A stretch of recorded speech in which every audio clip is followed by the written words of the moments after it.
World War II ended in 1945 with the fall of the Third Reich.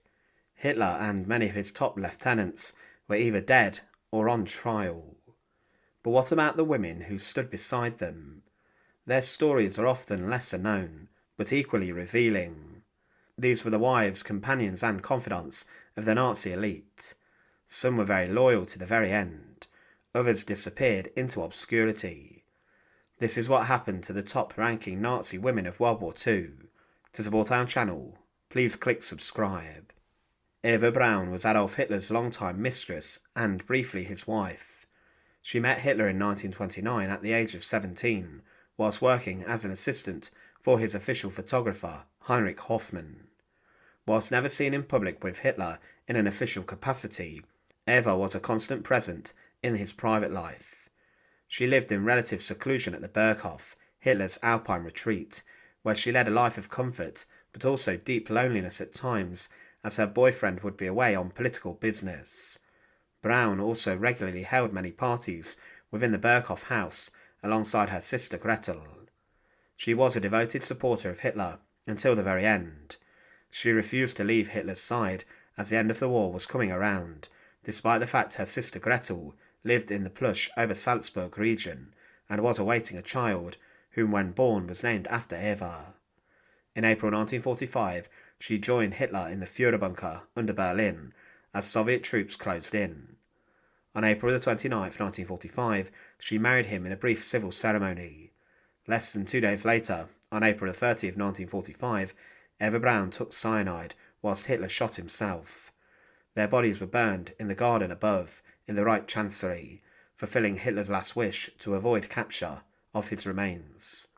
Eva Brown's dental bridge was allegedly found by the Soviets inside the Reich Chancery, but this has been questioned, as it's accepted today by some historians that the body of Eva Brown has actually never been found. Margaretta Himmler, known as Marga, was the wife of Heinrich Himmler, Reichsführer SS, who would become one of the main architects of the Holocaust. Trained as a nurse, Margaretta married Himmler in 1928 and gave birth to their daughter Gudrun in 1929. She was a staunch believer in Nazi ideology and actively participated in charities linked to the SS, such as the German Red Cross, and also she would be involved in a Lebensborn program. However, her marriage became increasingly strained, especially after Himmler began a relationship with his secretary and mistress, Hedwig Potthast, with whom he had 2 children. She continued to work inside of the German Red Cross, and Margaretta Himmler achieved a significantly higher rank within the organisation. After the war, Margaretta was arrested by American forces and interned. In 1948, she was tried during the denazification process and was classed as a lesser offender or a Mitlaufer. She was fined and eventually released. Margaretta Himmler lived out her remaining years in West Germany, dying in 1967.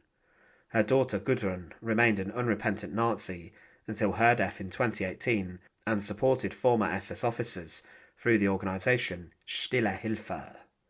Gerabush was the daughter of Walter Busch, the head of the Nazi Party's internal court system. She married Martin Bormann in 1929. Bormann, Hitler's private secretary, became one of the most powerful men in the Third Reich, controlling access to the Führer and influencing major decisions. Gerda was described as politically radical and extremely loyal to Nazi ideas. She had 10 children with Martin Bormann, raising them to the true believers in Hitler's ideology. Gerda Bormann even alluded to the fact she championed her husband having many affairs, and she wanted him to impregnate many Aryan women so he could have many children for the Reich. She was more than happy for her husband to sleep with other women. As the war drew to a close, Bormann disappeared whilst attempting to escape Berlin. His fate remained uncertain until his remains were found in 1972. Gerda, meanwhile, died in 1946 from cancer whilst inside Allied custody. Her children were dispersed and taken in by Catholic institutions or foster homes in Austria and Germany. Emmy Gerling was a well-known stage actress before becoming the second wife of the Luftwaffe chief Hermann Göring. Together they represented the glamorous face of the Nazi elite. Emmy often acted as hostess at Nazi state functions and was referred to in the press as the First Lady of the Third Reich, before Magda Gerbles then took centre stage. She relished her status and lived lavishly at Karinhal, a grand estate filled with looted art. Emmy Gerling was someone who benefited greatly from her husband's actions and crimes during the war. In 1938 she gave birth to their only child, Edda. After the war, Emmy was captured by Allied forces and stood trial in denazification courts. She was labelled as someone who benefited from the regime and was sentenced to 1 year of probation. She also lost a lot of her wealth and was forced to live in relative poverty for the rest of her life. She spent her remaining years living in Munich and never expressed regret for her role in the regime, with Emmy Gerling dying in 1973.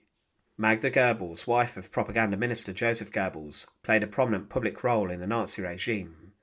Educated, fashionable, and also media savvy, she was a close confidant of Hitler and often referred to as the First Lady after Eva Brown was kept out of public eye. Her relationship with her husband was not straightforward. Joseph Goebbels, her husband and propaganda minister, regularly had affairs with even some of the most famous film actresses of the time, and Magda herself had affairs behind her husband's back. She grew very close to Hitler, and the dictator even provided them with marriage counselling and ordered that the Goebbelses should never break up, even when they both wanted a divorce. She had many children with Goebbels, whom she famously dressed up in matching uniforms. As the war collapsed, the Goebbels family joined Hitler in the Fuhrerbunker. Magda and Joseph Goebbels refused to leave the bunker, and they also would not want to flee Berlin, and they also refused to have their children smuggled to safety.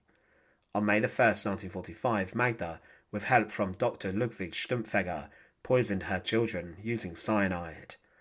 Hours later, she and her husband took their lives in the garden of the Reich Chancery, allegedly near to the very spot where Hitler's body had been burned and cremated.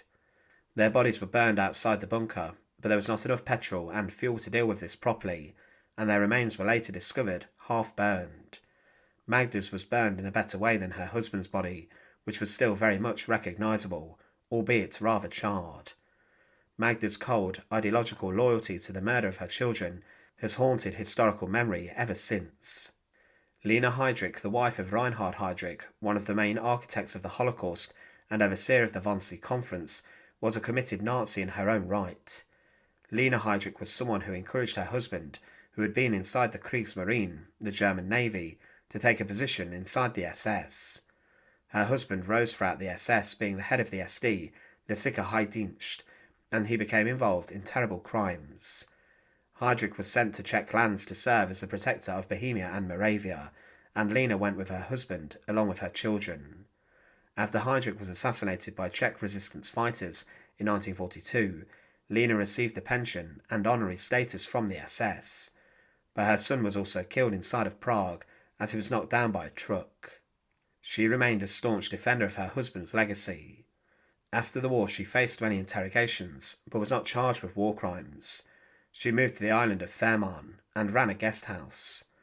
Lena died in 1985, never expressing remorse and insisting her husband was unfairly treated by history. Many other women played roles both prominent and quiet within the Nazi hierarchy. This included Ilse Hess, wife of Rudolf Hess, the deputy Führer, who remained devoted to her husband even after his 1941 solo flight to Britain. She actively campaigned for his release until his death in Spandau prison in 1987. There was also Hedwig Potast, Heinrich Himmler's mistress, who bore him 2 children, but vanished into anonymity after the war. Christa Schroeder and Traudl Junger, along with other women, Hitler's secretaries, were captured by the Allies. Junger later published memoirs reflecting on her time serving Hitler, expressing deep regret for her ignorance and complicity. These women knew the inner workings of the Nazi regime, and especially what happened inside the final days of the Fuhrerbunker within Berlin.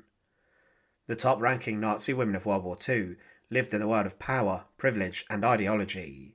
Some wielded direct influence, others were silent enablers.